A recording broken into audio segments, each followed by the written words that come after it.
Behind me is what is left of the Baker's family home. As you can see, this is what used to be their front porch, front door, everything completely a total loss. And they were one of many families that lost their home in the Camp Fire 6 years ago, now having to start over completely again due to the Park Fire. Brat. It's the new Gen Z buzzword, but it's also causing quite the stir on the campaign trail. We don't have your typical summer campfire. We got a different type of fire here.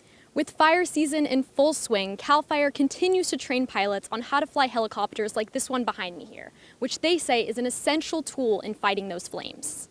What lengths would you go to for a week's worth of groceries for free?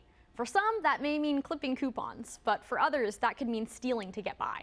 President Biden met with the Democratic Mayors Association Tuesday night in an attempt to solidify support for his campaign. This measure would allow federal funding to go to farm workers when a natural disaster strikes, preventing them from working. The Walnut Grove Bridge behind me here is an essential part of the community.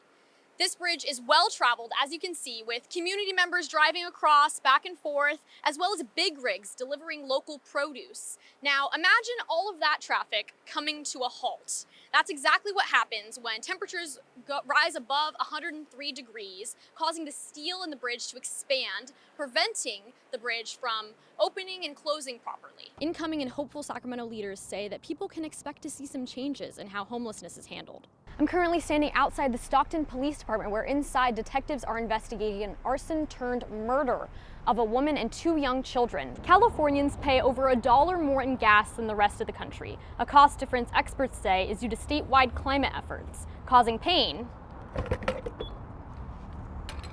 at the pump. If you're feeling in the Christmas spirit, feeling merry, come down and adopt a cute little baby like Loverboy here, huh?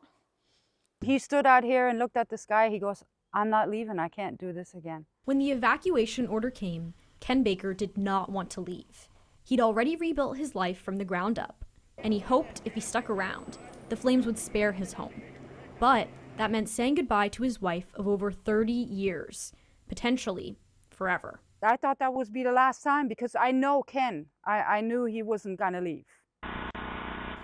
Sylvia Baker watched the flames come up to her doorstep from her Ring camera. But in that moment, her house was the least of her worries. I was waiting down below on the road for him. After trying to evacuate for 5.5 hours, not knowing if Ken was okay, Sylvia waited even longer, hoping her husband would leave the house behind and join her. I broke down. I was like, oh my gosh, I finally have him back. At least I have him. Once they knew they had each other, the reality of losing their home for a second time set in. It's just kind of surreal because everything that we owned is what you saw laying in an ash pile up there in Cohasset. The Bakers say dealing with insurance will be the next obstacle they face. I didn't tell you I had Picassos and Rembrandts in my house.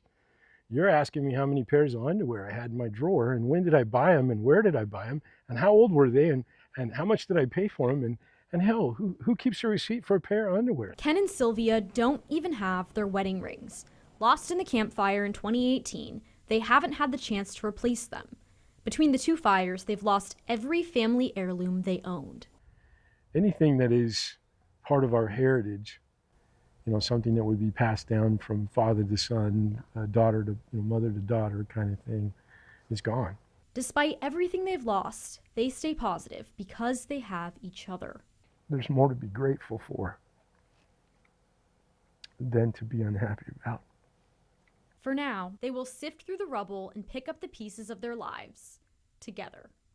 Voters across the country tuned in to watch the first presidential debate of 2024, while some young voters have expressed uncertainty about a Biden-Trump rematch.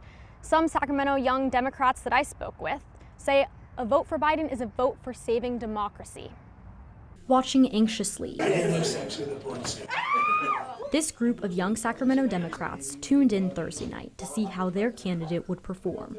I don't know, I just was hoping that we wouldn't be cooked, roasted, and murdered as a party. I didn't have high expectations for this debate in any scenario. Voters under 30 years old made up a key demographic that helped Biden win in 2020. A Tufts University study found that 41 million members of Generation Z will be eligible to vote in this year's election, giving Gen Z voters major influence on who will be the next president. But some young voters say they need Biden to do more to win their vote. I mean, if Joe Biden wants to like be better, then maybe young people would vote for him. While a stumble or two from Biden left the room tense and uneasy, these voters say that ultimately the issues he stands for are what matter most to them. I think he really touched on the things that are relatively important for young people between the two candidates, right? Like climate change, labor. But democracy is kind of at stake. Despite President Biden's fumbles tonight at the debate, young Democrats in Sacramento say that it's important to vote local, even if you aren't enthusiastic about the presidential candidates.